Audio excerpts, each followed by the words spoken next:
good morning mga kabisda. At ito na, medyo nakapagpapawis na tayo dahil tinutuloy na natin yung paggawa dito sa natenga na na-stop na paggawa ng mini pond natin. So ito, pinatag ko na siya. Siguro baka mga bukas, malagyan na natin ng mga hollow block, then bakal, sisimento ka na. At para maituloy na itong maliit na fish pond. Nung una bala ko ang ilagay dito yung mga gapi, pero siguro pagka medyo naayos na at nasimentohan na, then bala ko pang i-tiles, baka mga koi fish na lang yung ilagay ko. At ito, in-update ko lang kasi nga medyo matagal na nahinto, mahigit isang buwan, halos hindi nagawa, kaya ito medyo matutuloy na at siguro tuloy-tuloy na yung paggawa na to. At abangan nyo kung paano ba yung proseso sa paggawa ng mga mini pond na kagaya nito, at kung paano ko sila lalagyan ng mga filtration, kung paano ko gagawa. Ang gagawin ko lang dito na filtration, mga DIY, para mas malakas yung magiging filtration natin pagka yung mga koi fish ang nilagay natin. Okay mga kapisda, at ito na yung part 2 ng ginagawa natin na mini pond dito sa shop. So ito, ang sukat niya ay nasa 20 feet by 32 inches by 20 inches yung taas niya. Okay, so ito mga kapisda, at maghahakot na muna ako ng mga buhangin na gagamitin natin doon sa pag-aasinta ng mga hollow block. Habang iniintay natin yung delivery na may in-order kasi ko ng mga hollow block, semento, then mga bakal. Medyo mahaba din kasi yung ginagawa nating pan, kaya dapat malagyan ng bakal. Okay mga boss, ito, nakapaghakot ako ng mga buhangin, then hintayin lang natin yung semento para makapag-asinta na tayo dito. At yun, simulan na natin yung pag-construct dito sa mini pond natin. Ito, sakto, at dumating na din yung in-order ko na mga hollow block, simento at bakal. Bali, ang in-order ko na hollow block ay nasa 80 pieces. Then, 4 na sako ng simento at 7 pieces na bakal.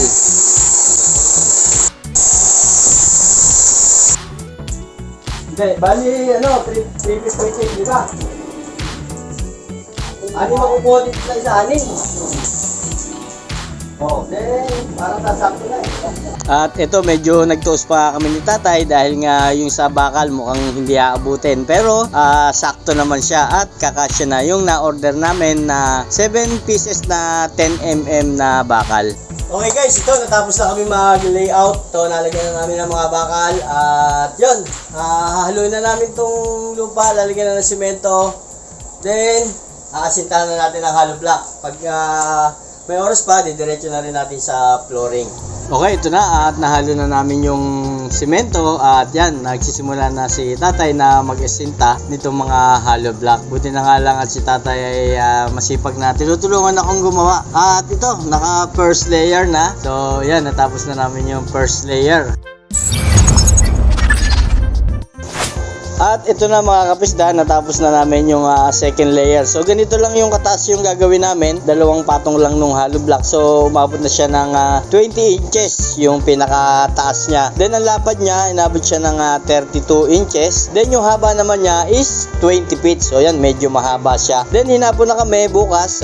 Bukas na namin po flooringan. Kaya yun, tuloy na lang namin bukas at nang malagyan na din ng mga isda.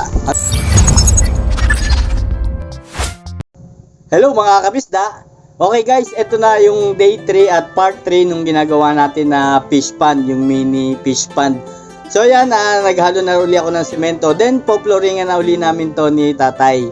So yan, ngayon lang na flooringan, then bukas siguro i-waterproofing na namin to or papalitadaan. So yun, hindi ko alam kung paano yung gagawin. Kung may nagsasabi kasi na kailangan ihahalo dun sa pangpalitada yung gagamitin na waterproofing, or kaya naman ay gagawin na ipapahid na lang yung pinaka waterproofing para mas effective daw at mas kakapit dun sa after ng palitada. Okay, so yun mga kabisda, at ito medyo parang pa yung halo natin. Bali 2 supot ng semento yung hinalo ko.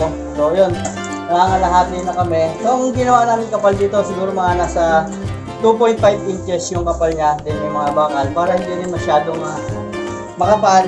Pero hindi na siguro mabibitak yun dahil may mga bakal naman. So yun, sakto naman. At baka may mga sumobra pang halo.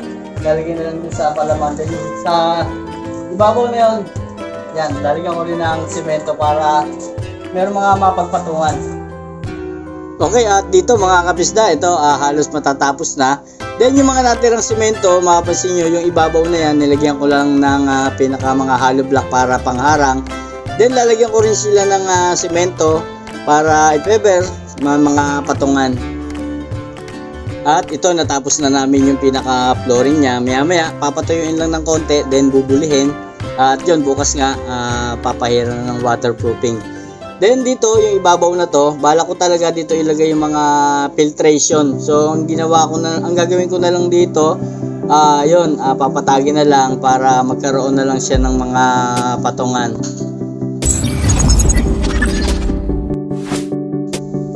Okay, at ito mga kapisda, almost done na flooringan na namin. Then, yung mga hollow block, napuno na rin namin ng semento.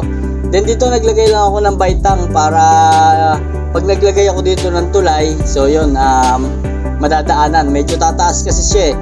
Then ito yung nasa pinakalikod niya, yan, papatungan ko lang siguro kahit mga aquarium or yung mga filter, depende kung ano pa yung mga filter na gagawin ko.